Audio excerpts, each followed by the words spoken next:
All right, there we go. Let me turn this down a little bit. Do, do, do, do, do, do. We're going to have a little different show today. I'm going to take that out of my ear, and it's a little noisier today. Let me go into here. I'm going to adjust my settings for a moment. If you wanted to, open up a second browser window right over here. Oh, my captions, get rid of that. Thank you. And you can see the behind the scenes live stream on the AIBA Tech Thoughts channel on YouTube. Yes, I have multiple channels. And that is a side camera right over here. And Pocket Video School says, I'm here too. But you can see like the mess that is in front of me. 1, 2, 3 computers, 1, 2, 3, 4 streaming devices, but one of them's not on, and numerous cameras. And we have a lot to talk about today. And as always, I love to know where everyone is watching from, because this is a worldwide show. This is the magic of the internet, and this is why we're doing this, is because we have the ability through live streaming to be able to send a signal anywhere else in the world. So I may be here in Texas, but we have viewers in Pico Riviera, California, the McGee Academy of Science, Arts and Sciences broadcasts. And if you haven't seen, he was actually interviewed. I apologize, I forget your name right now, I'm drawing a blank, but he is interviewed in our Conversations series on the YouTube channel, so you can go check that out.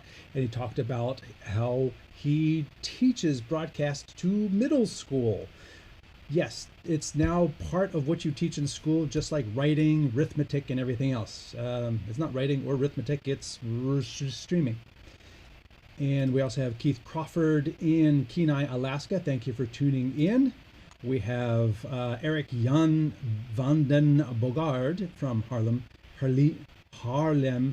Netherlands. I probably said that wrong. I apologize. And we have Pocket Video School in Northumberland, the United Kingdom. And we have Nicholas Hofsten in Sweden. And audio is a bit low today, yes. Well, it's loud into here, so let me go into my mixer over here. Oh no! It says it's pounded into the red. I just don't want to. I don't want to make it distort, but it will be noisier than normal, and that is because I'm actually going to turn the noise gate off.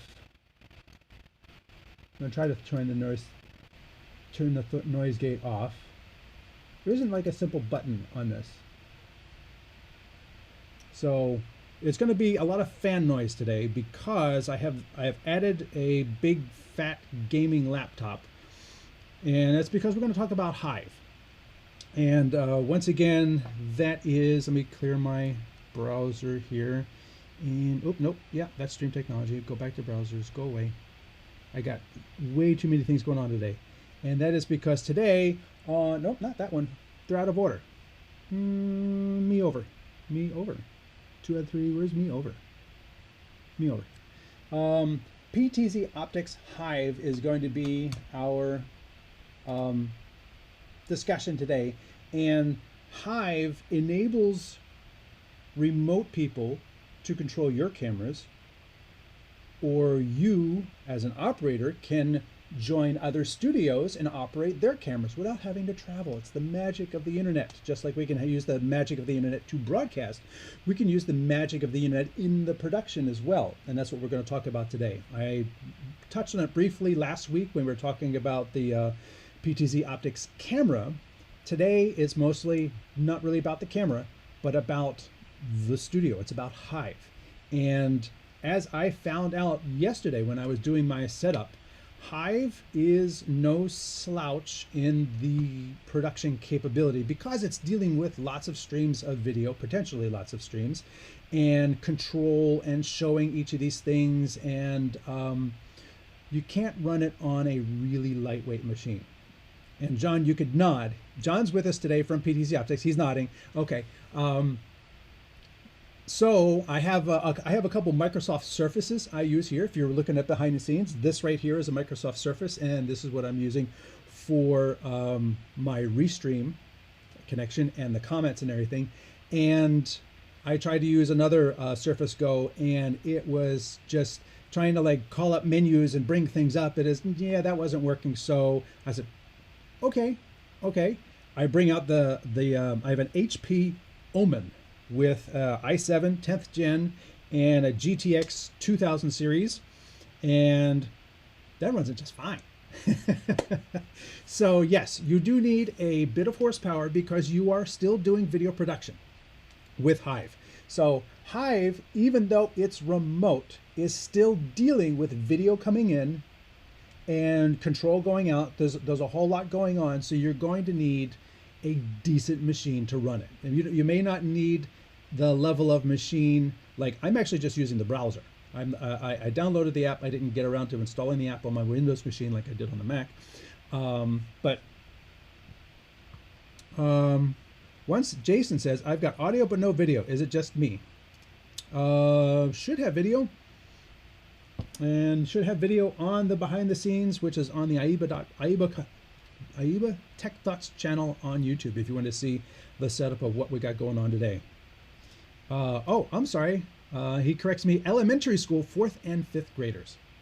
So that is who they are teaching there, the basically television production. And, you know, so when you got somebody running cameras, you got somebody running audio mixer, you got somebody switching videos, you got somebody doing titles, you got somebody doing, you know, in front of the camera doing the weatherman type of thing. All those different roles are being taught in elementary school now. So that is really, really cool. Continuing down the list, Fred Zare from Stratford, Ontario. Thank you very much for joining us. Saul from Joliet TV is saying hello from Chicago. Audio visual integration and design is jumping in from Spokane, Washington. And I thank you all for being here. But let's kind of get right to this. If you are on YouTube or LinkedIn or Facebook or Twitch, you can comment directly in there. It'll come up and those comments will be brought in as part of the show, and both John and I can respond to them. If you're on Instagram, which I am actually on Instagram too, and oh, we do have viewers on Instagram. So we are on Instagram, and as I mentioned, if you wanted to kind of see behind the scenes of what this kind of looks like, you can see it. You can jump to open a second window on the AIBA Tech Thoughts channel on YouTube, and you've got a camera over here. I keep pointing to it like it's the only camera, but it's one here too. I have that camera, and that is streaming with another device, and I can actually see comments from that too. So, and that is going to Facebook and YouTube and Twitch. So I'm streaming a lot. We had a couple more people join us. I hear there's a big dealer in the house. He's saying hello. YouTube throws commercials in your live stream. Oh, that's very interesting. I thought that they might do it just when someone first launches, but if they do it midstream, that would be interesting. They could pause the live stream, but that, I don't know, I think that would be a logistical nightmare to try and do that. It would also push everybody else further and further behind in terms of responding. So interesting. Big dealer in the house says hello from Buenos Aires. So thank you very much. Yeah, first time I've seen an ad on live stream on YouTube.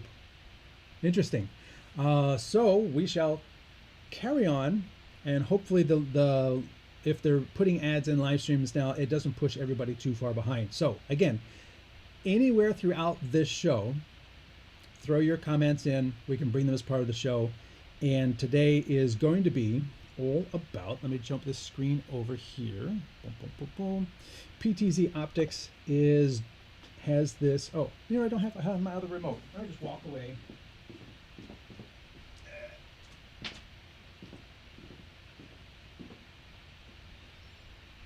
Let's see. I can click. There you go, side by side. I got my little numeric keypad. So I have 1, 2, 3, 4 keypads to deal with. All right, so PTZ Optics Hive is what we talked about last week. We just talked about it. Didn't demo it, And today is all about showing you what exactly this is. So I have that right here. And I left a little bit of space on the left here just for this. And you can see, if I move this over a little bit, scoot that over. My CPU, which is an i7 10th gen, is at 55%. So 55% on a 10th gen is pretty good. And I'm just controlling my one camera, but thankfully the team at PTZ Optics for today's show has given me the ability that I believe, unless they closed it up, I can jump into their studio. Is that really the case? And you know what? Let me put my other earbuds in, the black ones, not the white ones. And then there he is. And I will bring him into the show here. Hello. There we go. Hello, hello. How you doing, Anthony? I'm doing all right. And again, John Roberts from PTZ Optics, thank you very much for being part of today's show.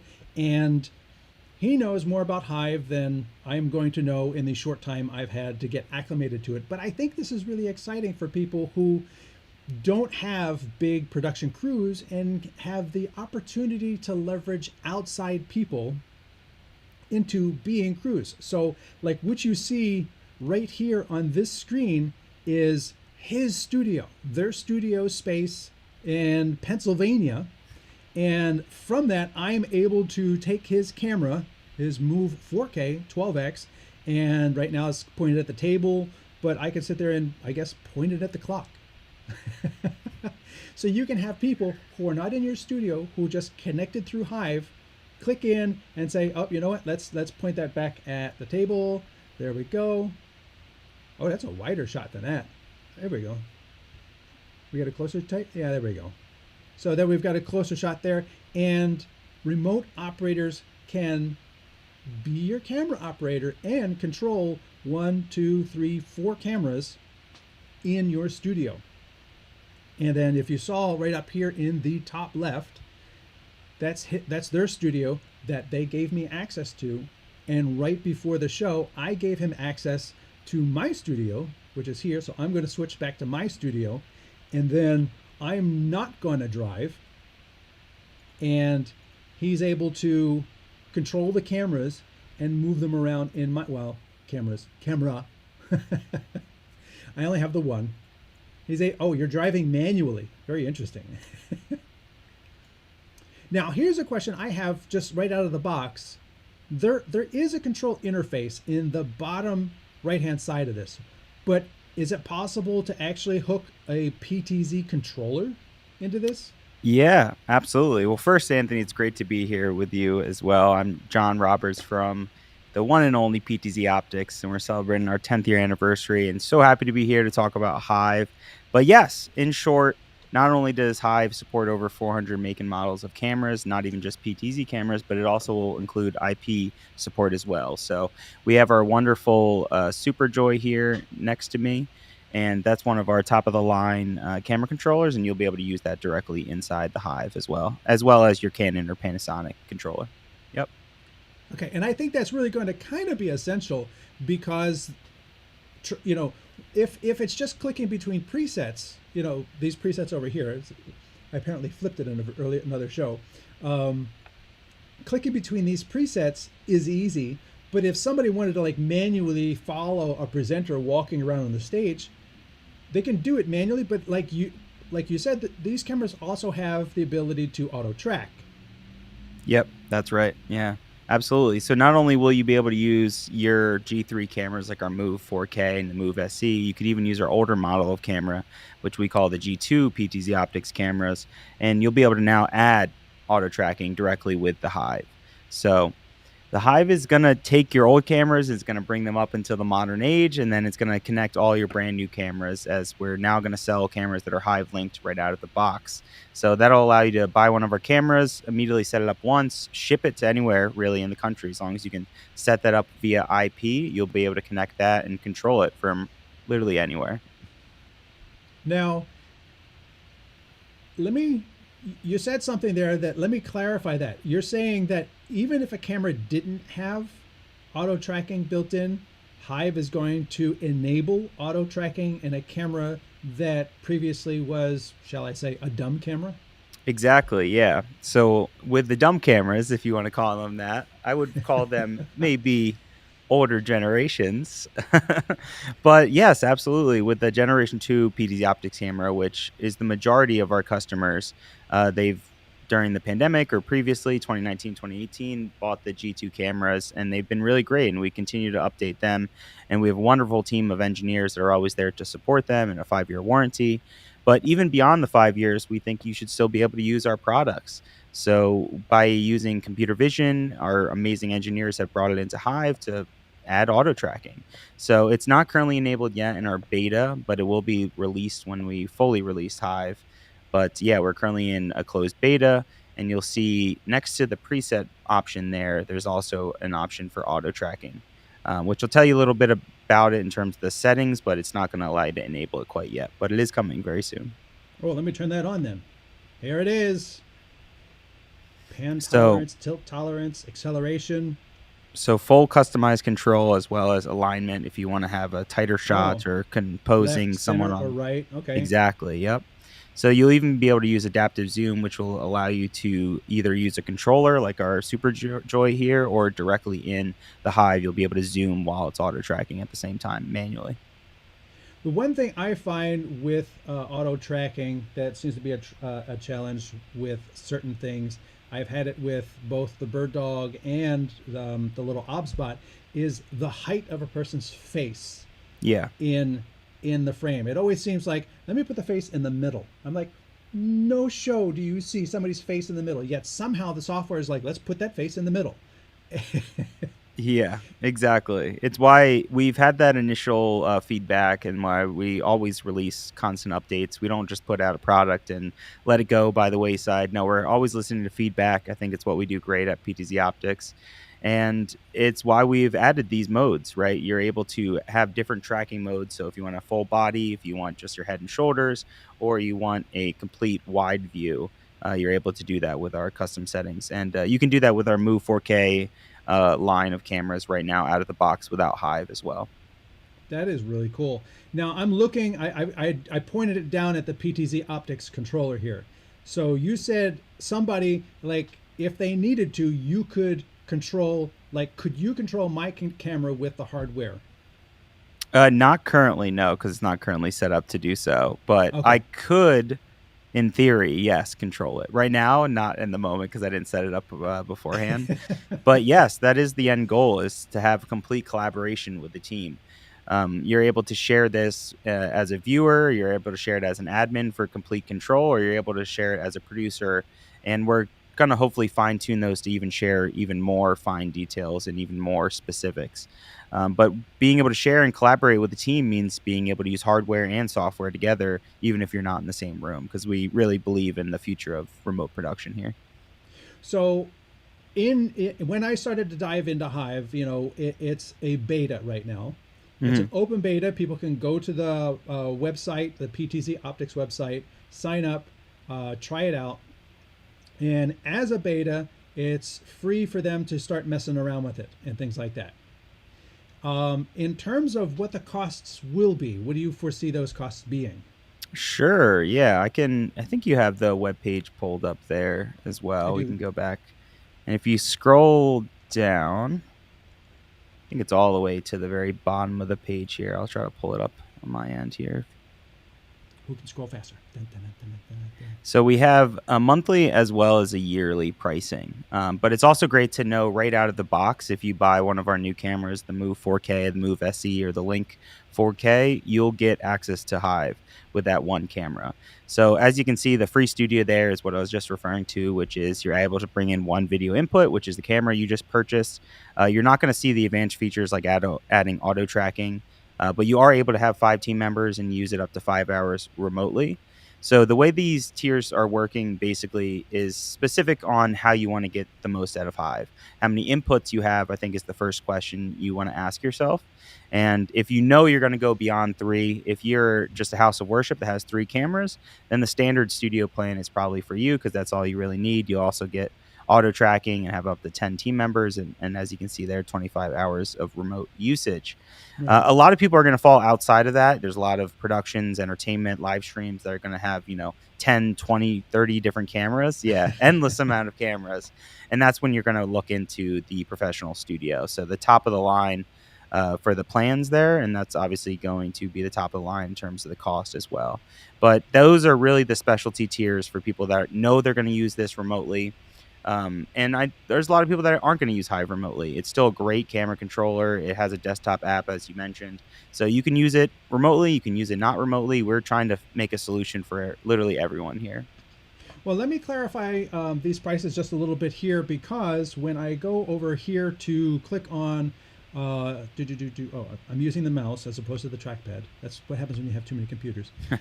So I have Frisco Studios. Frisco Studios is my company. This is actually my studio here. If I had 2 studios, is that 2 subscriptions? Or can I have 2 studios under Frisco Studios account? Because it says add a new studio right there. Yes, you would be adding another studio entirely. It really depends how you would want to control it. If you're adding a whole new location as well, you would need a whole different license for live stream studio or for PTZ Optics Hive here.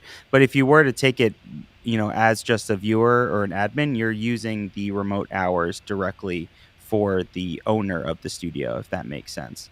So currently you're able to add it because you're in like an open professional studio where you're able to add multiple. Right. But otherwise, you would just be added as a team member, and it would cost for the hours of remote usage. Does Okay. that make sense? Yeah. So to make sure I hear it right, because this is a beta and it's an open beta, right here, right over here, I have the little plus icon to add another studio. Yeah, exactly. If you have a studio account, a professional studio account over there, a standard studio, a free studio, you have that one studio account. And then if you wanted to add a second studio, that's a second license, is what you're saying. Yeah, exactly. If you're adding separate studios entirely, yeah. So if you were a church and you had 2 different areas going, or you had like a conference center that was doing one thing, and you had the sanctuary that was doing a service, and you wanted to have 2 different, remote people remoting in and taking care of both of those things, and you're the person on site, you're just taking care of like hitting the stream button and letting those people produce the show. Sure. Then you're basically saying that's 2 studios, two licenses, and that will enable people to be in 2 separate studios under that account, and each one only sees those cameras in that one studio. So yeah, it really depends. Basically, the way we refer to it as your home base. So if you're generating your home base and setting up your studio, that's basically one studio license. From there, you're able to connect to that from various locations, but you would be using that same license of Livestream Studio. Right. If you were to take that and set up a whole new location and have 2 separate locations, um, if you're trying to cut in between or you're trying to live stream from both separate locations, then yes, they'd be 2 separate licenses entirely. Yeah. Okay. hmm Yeah, I'm just trying to understand, like, It because gets messy and confusing because you're remoting into a studio. Yeah. right. hmm Now, if someone is a remote producer, let's just say I, as a freelancer, want to be able to operate your cameras when you guys do a live show. I don't need to pay for a license, though, right? I just create an account with a free studio. That's exactly right. Yeah. When you sent me your link to join your studio, I didn't create a separate account. I didn't have to enter in any billing information. I grabbed the link. It opened it right up to your studio, and then I was able to start controlling because you gave me producer access. So Right. now that I'm controlling it, for instance, though, if you were to start a live production and I'm controlling it remotely, you're then going to be using those remote hours. So you'll then see that you'll start engaging those remote hours, and there will be a great system where you're able to kind of categorize and see who's using your studio Whether you want to remove certain people or you want to set a certain limit on remote hours, you can do that as well. Eric asked a question. Do you can't import your StreamTEK Studio yourself? So if you're an admin, you could do that as well. So as long as you have admin access, you have the ability to create new studios. But if you're brought in like as a producer or just a viewer, you're going to have limited options of control. So as long as Yes, you're the admin, you can create that second studio. and I think that's an important distinction. That I remember when I was part of one of the months ago a Hive discussion online. It was creating the roles because I'm the owner of my studio, so I have the ability to do everything. And then initially there weren't as many levels, so when you invited somebody into your studio, they could be like, you know what, I'm just going to delete this camera. I'm going to like do, and it was like, whoa, we need to have like an operator level where you can operate the cameras, but you're not going to be messing around with my account. So as you can see right here, there's a viewer, so somebody can come in and view what's going on in the studio, which I think is actually really useful because if you want to have a stakeholder, but you don't want them to touch the buttons, which I have like on every live stream walking behind me. Well, what about this? What about that? Don't touch. Just don't touch. And then you have the producer. So when I first added you, it defaulted to viewer. And then Mm-hmm. I had to manually change you to producer. And then I can actually make you an admin. And then, of course, there's this cool feature down here. It says add expiration. So I can say, okay, we're going to hire this guy for this weekend. Who can, he can remote into our church or our corporation or whatever, and he can operate our cameras for these events this weekend. And then after that, it automatically just terminates that account. How does that work? Yeah, exactly. It terminates the link, I would say, not really the account. So obviously your studio's still there. You still have access if everyone else is granted access, but for the expiration, that link is basically going to be dead. So as soon as someone tries to access it, they won't be able to access that link anymore. And we're going to take this a step further as well. So it's not currently there yet, but our future goal is to even limit it down to inputs. If you want someone to only have access to one specific input, you'll be Oh, able to do interesting. that in the future and be able to lock down. So we see Hive is not just a product we release. We're going to continue to update it. We're going to continue to add these specific granularities that are going to really make it bigger and better. And it's the perfect solution, I think, for volunteers. I mean, I can't tell you how many churches I've worked with over the years that just have someone who come in on a Sunday and they've never used the setup and they have no idea. Not only is Hive super easy to use, but you can share it instantly and set an expiration in that way. And also with sports as well, it's very common where you have a dad or a mom who's helping out film a game for the weekend. It can be simple as just sharing it with their email and they can have access to even view it. We can see the viewing option as it being a live events option as well. There's people that might want to come in and view all the streams across a live stream show, whether it's like a concert, like an event, right? Like, you go to Lollapalooza or one of these big live streaming events that has a lot of music and you might want to skip around to different stages. We could see Hive being a great solution for that too. So really Well, endless options. well, that begs the question, like you're talking about a music concert. Where is the audio? Because it says audio mixing. I don't see like um, audio It, meters or what's yeah. going on. So we'll see that when we introduce switching. That's really why Hive is still in beta because they're working on switching, which is of course going to bring in a whole suite of audio. That's right. So you'll be able to mix audio. You'll be able to see your levels, and you'll be able to bring in audio over NDI or via USB or via really however you want to get your audio into your laptop or computer there of choice. So right now you can of course embed things directly. You can add a USB simple audio input, but yeah, we're going to add a lot more when it comes to a full robust mixer in there.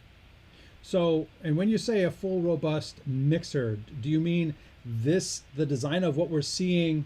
I'll get it right. Over here is going to evolve dramatically, or is the switching aspect going to be separate from the camera operation? Or is it going to be modular, like Resolve? I want the camera interface. Oh, I want the switching interface. That's going to be different interfaces. It'll be similar to what you're seeing now. So the whole UI is not going to change. The interface won't change. You're always going to have camera control, and switching is always going to be an option for you as well.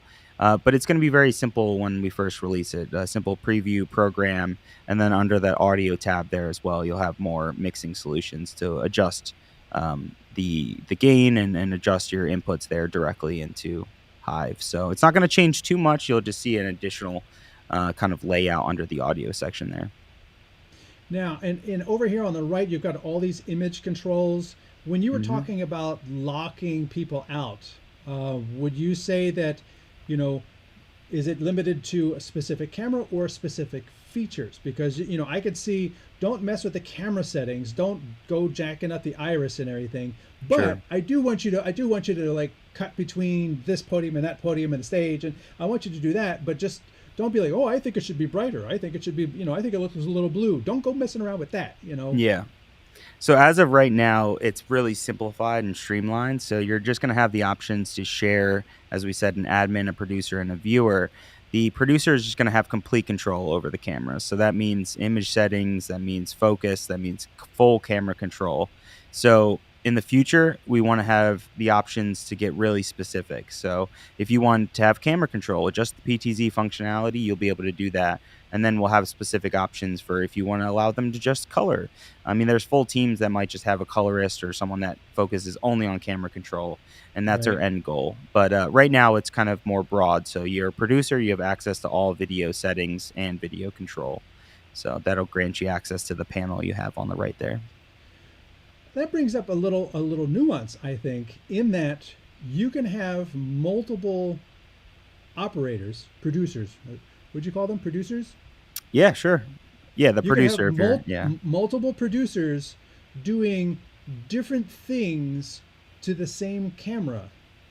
So one person can be like, okay, let me, you know, like one person is doing hunting and pecking for a panel event. And while this person is doing that, if it was like a sports truck, you have a separate person, a shader, who is sitting there saying, well, the light is brighter on the right side of the stage than it is on the left side of the stage because they set the lights up horribly. And so they have to constantly going like, okay, go to the person on the left. Okay, let me make it a little brighter. Oh, go to the person on the right. Let me make it a little darker. Back to the person on the left. Make it a little brighter. It's like when they play football in an open stadium, the person runs from the shade into the sun and they're wearing a white jersey. And it's like somebody in the truck had to like bring that iris way down real Yeah. fast. Yeah, exactly. So, yes, you're exactly right. It'll take a little bit of communication because there's not too much granularity since you'll have full access and control. So, it'll really be up to your team whether you want to give them full access to those settings or not. So, do you trust your team to give them the responsibility? I think it's up to you, but we're giving you the tools to be able to do that. Now, it says up here, start recording. Am I Yep. recording in the cloud with this? So not yet. It's going to be just desktop, but again, that is our future, and we have our goal set on fully cloud recording and hosting those files for you. But as of right now, it's just going to be local recording on the computer that you're using. But yeah, that's our And end goal. and I like this one feature. Like I've got it pointed over here, right over here at my Phillies hat. Hmm. And I'll pan to the right a little bit. And then I'll come over here and I'll say, you know what? Let's update with that with the current position. And then I get an at fix me not implemented yet. So Beta, that's as I indicative. mentioned. Yeah. Yeah, yeah, just so people understand that this is a beta. That's why it's free right now. Yeah. But this is all happening on cloud servers, or you know, not servers in the cloud, servers that sit somewhere else. So we're basically renting computer time to be able to make this processing possible. The video pass through that we're seeing, the control interface, all of that is basically what we're paying for when you pay for the subscription. Is you built this, you're going to update it, you're giving us the capabilities, the levels, you're making it easy for us. Yeah, I think we've made it easier than any camera control has ever been across the platform, across the board, really. I think you look at the major brands like Canon, Panasonic, and Sony, they have great controllers. I won't say they don't, but they are behind a massive paywall and they're going to charge you based on certain specific features, and they're going to gate you in a lot of ways that we aren't. I mean, out of the box, when you buy one of our cameras, you'll be able to see Hive and check it out. And it's really up to you. If you think you want to bring in 3 cameras and use this, then I think it's the best camera control solution for you. But it is a great tool if you just want to, check it out, take a look at what you offer in terms of camera control. But there's tons of options. I think people might use Hive specifically just for color correction. I think it's a great tool to bring in your cameras. And it's not even just PTZ cameras. As I mentioned, it's over 400 make and models. So you could have a security system set up with a bunch of DSLRs. I'm not sure why you would want to do that, but with the Hive, we're giving you that flexibility. You can bring in your cameras and use them really however you want. That's up to you. Now, one thing I want to let demonstrate for people. I'm moving the wrong mouse again. Let me come up here, and you come up the bridge, and it says down at the bottom here. Let me make me big. Is that the right one? Yep. Up here in the right corner, need to install Hive, click here. So it's not just a browser-based solution. I know I downloaded it on Mac, and this link didn't work yet, but I downloaded the PC version on my Mac as well. What's the difference between having the app and doing it in a web browser? Yeah, that's a great question. So there's people I think I mentioned early on that probably won't use remote production for Hive, and that's totally fine. And we look at it as the ultimate camera control solution. It's not just a remote solution. You can use it offline as well.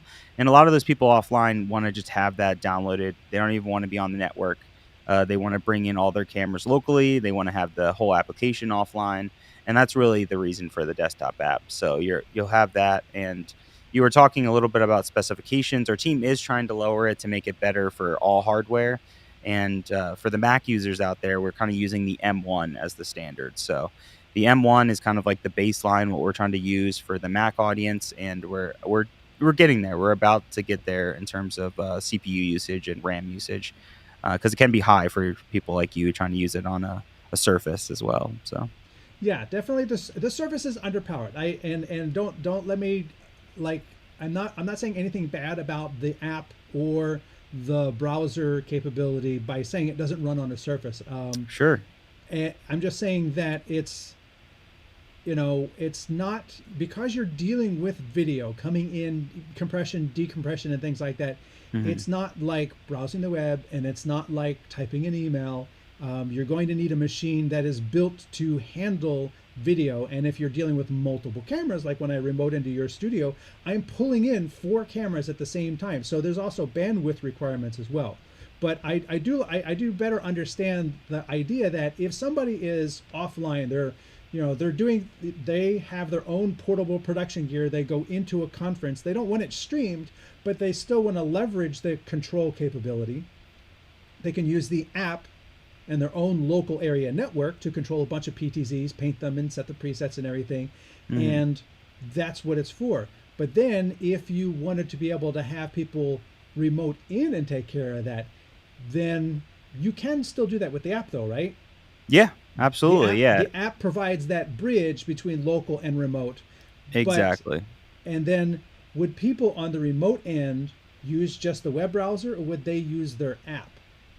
They could use either, really. I mean, Okay. I don't really see why you would use the app unless you're even more so worried about network issues. But if you're connecting remotely or using the network, you probably should have a pretty strong network if you're planning on controlling a whole setup of cameras remotely. So, yeah, really either way, it's kind of up to you if you want to install it on your laptop and you're on the go, or you just want to open up the browser and control it.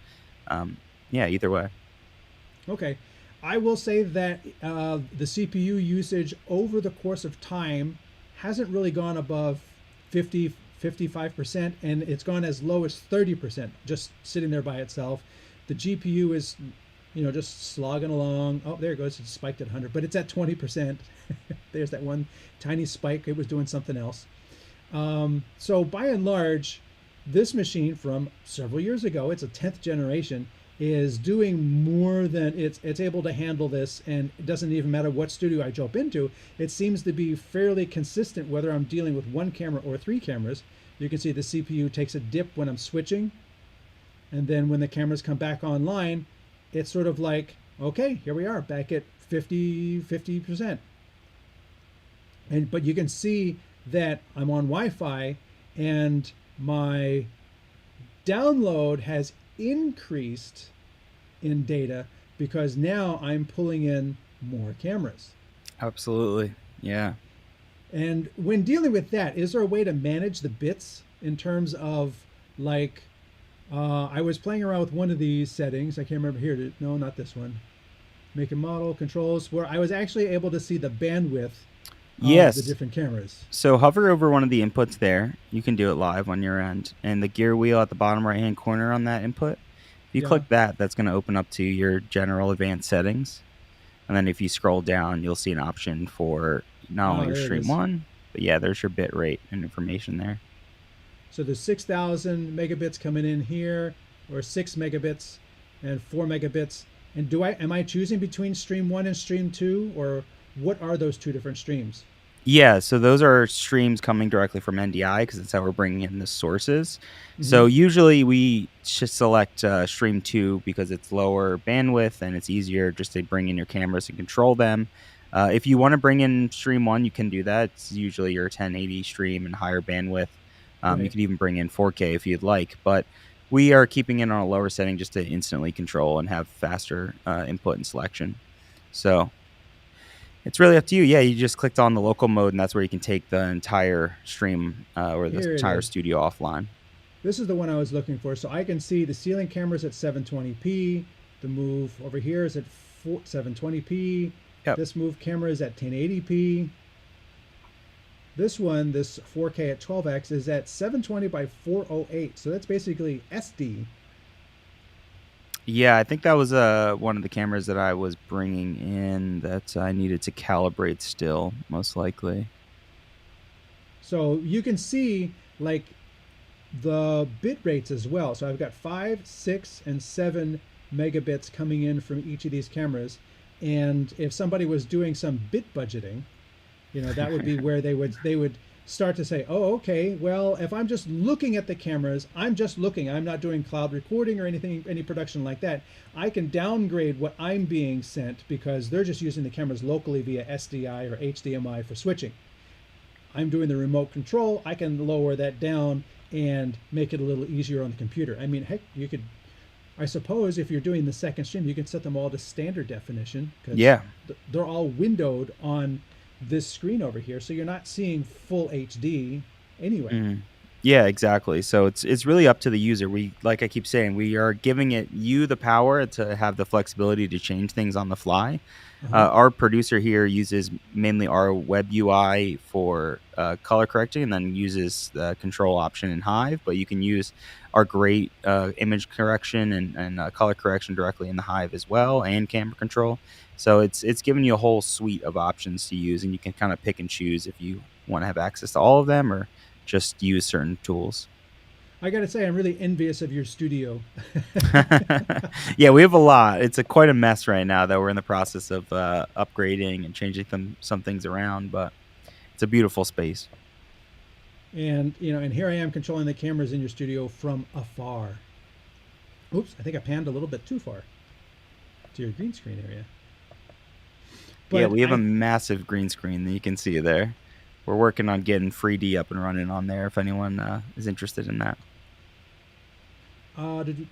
question came in. Let me first change the views here. Bring this up. Question came in. Do you still have to pay the monthly subscription if you just want to use it locally? So it depends, like I said, on the inputs. So with one camera, you can use the Hive for free, and you can use that locally, or you have some remote, or there's no remote usage if you're using it for free. Actually, 5 hours. Sorry, don't have it in front of me.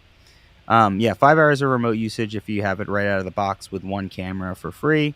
But if you want any more than that one camera, it doesn't matter if you're offline, online, you'll need to use the standard studio option, which is a yearly price or a monthly price. And the app, I guess, has to phone home to check to make sure that it is subscribed. Yeah, exactly. And Hmm. so, if you are going to do a remote production, having used an app that does that already, if you're going to do a remote production the day before, Yeah, launch it, you let it want you phone want to check. home, Yeah, let it phone home and make sure, yep, we're still activated. Because, I used another app called Switcher Studio, which is sure. a locally based multi camera live switching app, but it's with subscription. Mm-hmm. And I hadn't fired up my iPad in several weeks, and I went out to the location, fired it up, and it says, oh, we can't contact Switcher Studio. I said, well, you don't have to, just run. And it was like, nope, I can't contact. I fire up the phone, hotspot, and all this stuff just to get it to run. Even though I wasn't streaming, I just was using it for recording. The need for these devices to phone home, you need to keep that in mind, so that if you are going to be remote and away from an internet connection, you can use it locally, but make sure that it has verified that the account is still happy. Yes, yes, absolutely. I believe there's a refresh time where once you connect, you can be offline for a certain amount of time before needing to just initialize to confirm the licensing. But I'll have to Yeah, reach out to our engineering team and get back to you on that because I forget the exact number, if it's 72 hours or exactly what it I is. know with Premiere it's like 2 weeks. I think it is every 2 weeks it Yeah, checks in, that because I makes have sense. Yeah. gone 2 weeks past the date, and then it says, No, no, I need to no. check. Yeah. I need to check. It's like trying to run a Windows update right before you're about to go live. It's Oh my goodness. never want So, to be in that scenario. Yeah. and for all those people who have not yet been bitten by that bug, go see my 12 tips for streaming success. And one of them is fire all your gear up earlier that week. Let it all just sit there and do, hard drive checks and updates and whatever it's going to do, and turn off auto updates. And then once you've done those things, you go into the system update and you say postpone for a week. So they don't do it that morning. That's the Yeah. last thing you want to do, is like be there. We're about to go live. Boom.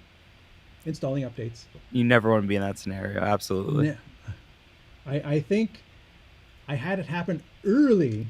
We got up early. I fired up the computer, and then it was like, I have to install these updates. I was like, man, you better install them fast. Let's see. We had another question come in. Would using only SDI cameras in one studio, one PCI card, be the best option? I don't know necessarily if the connectivity makes any difference, because this is about control, not about video connectivity. Yeah, absolutely. So it's basically rule of thumb if your computer can recognize it. So you have a PCI card, you can recognize it in the Hive and bring that in directly. Like I said, we have over 400 make and models that's supported in Studio. So yeah, it's really up to you. If that's what you're kind of used to and you already have the PC for it, then you could definitely use Hive in this manner. But you can also use it completely wireless over PoE if you want to just use it via NDI. Pocket Video School writes in, he wants to be able to control his PTZ cameras in a remote location for some of the funeral live streams they do, but struggling with the software, getting it to work consistently. Well, again, this is still a beta, right? Absolutely, and it's dependent on a lot of things: your network, the hardware you're using it. So I can reach out to you after the call here, Pocket Video School. I'll make sure to write it down and talk to you a little bit since I'm the customer success manager. I want to see that you get the best out of it, even if it's the closed beta for you, and maybe we can help you out a little bit there on the back end. Right, right. And I think by and large, the ability of users, because this works out, like I said, it's beneficial in two different ways. If you have a space but can't switch the cameras, like if I wanted to bring in a remote producer, switch between my overhead, my facing, my side view, and different things like that, I could say, hey John, this is when my show is. Can I hire you to sit in on my show once a week and switch my cameras? And I could pay a producer to come in to a Hive equipped studio and run the show for me. Yeah. And alternatively, I could, as a camera operator, make myself available. I guess, hey, it almost behooves PTZ Optics to say, here's a list of Hive certified camera operators. Because I know the new tech used to do that for TriCaster. You come in and it's like you have your basic understanding, you pass the test, and then you get listed. So it's like, hey, I need an operator on this day, and you could even have like a little job board come up too. Yes, we are actually He's working making on that. notes. Yeah, He's I am making making notes. notes. We are working on that, but I want to make sure that you set it live on a stream so I have some ammunition to use as well. So, yeah, I totally agree. It's a great thought and a great idea and something that we're definitely planning on. because I mean, if you step back a minute, Hive is about connecting things, and that type of list would connect those who need to with those who can provide the service. And so connecting is connecting. Yeah, And absolutely. I think that Hive itself really does open up a lot of doors in both directions. In terms, and I'm really excited to see what the cloud switching solution can look at becoming, because then it's sort of like, if I could sit here and have the show switched for me, and see the comments come up and I could answer them, and I didn't have to keep clicking on the comments and clicking over here and clicking over there. I mean, if you're looking at the side view, you can see I've got, a laptop for source, and the switching and the audio mixing, and this normally this big one isn't here. But there's a lot going on in terms of both running a show and being in the show, versus enabling those who are in the show to just focus on being in the show and not on all the technical aspects. It's sort of like, how many plates can you keep spinning type of thing. Eventually you have to give some of those away and let other people take on the tasks so that you could focus better on the tasks that are in front of you. Yeah, absolutely. Streamlining everything is kind of our goal, and there's great hotkeys in the Hive as well. That's a great solution for a one-man show like you. I did see that. Where are those hotkeys at? So you want to go to the drop down for your icon, the profile drop down in the right corner Yep, there, and then you'll see an option for hotkeys. hotkeys. And So you can customize them too. yeah, so you should be able to customize them. I'm not quite sure in the beta if you can customize them yet. Yep, There's a you little can. X. If you click on it, Remove you my should be able to just enter in. If you click on the actual input there, it'll click on Well, the. somebody could definitely just use an Elgato Stream Deck, and for those tasks that these are the tasks that I need access to without having to hunt for it anywhere, and you could just set them, assign these keystrokes to whatever button you want, different sources. Yep. So there's a good set here, and this is just called Essentials: camera controls, toolbars, sources, miscellaneous. There's a lot going on here. Yeah, so you could have a whole Stream Deck set up with different pages for each kind of general category for Hive. So we're working on something on to kind of support that as well. And that goes back to dividing the capabilities. One person is positioning and moving the cameras, someone else is painting the cameras. So they got paint controls in front of them, and somebody else has got positions in front of them. Yep. Exactly. Yeah. So I think you guys are really onto something here, and that's why I wanted to like highlight this on the show, is because, you know, this I think is a really good solution for people who are not huge. If you are a big station, you more likely have resources to bring people or to automate. If Yeah. you are smaller, a smaller church, a company with not a big AV staff or something like that, an independent producer, a podcaster, things like that, and you've grown to the point where you need help. You can only, you know, manage so many things, and you need help.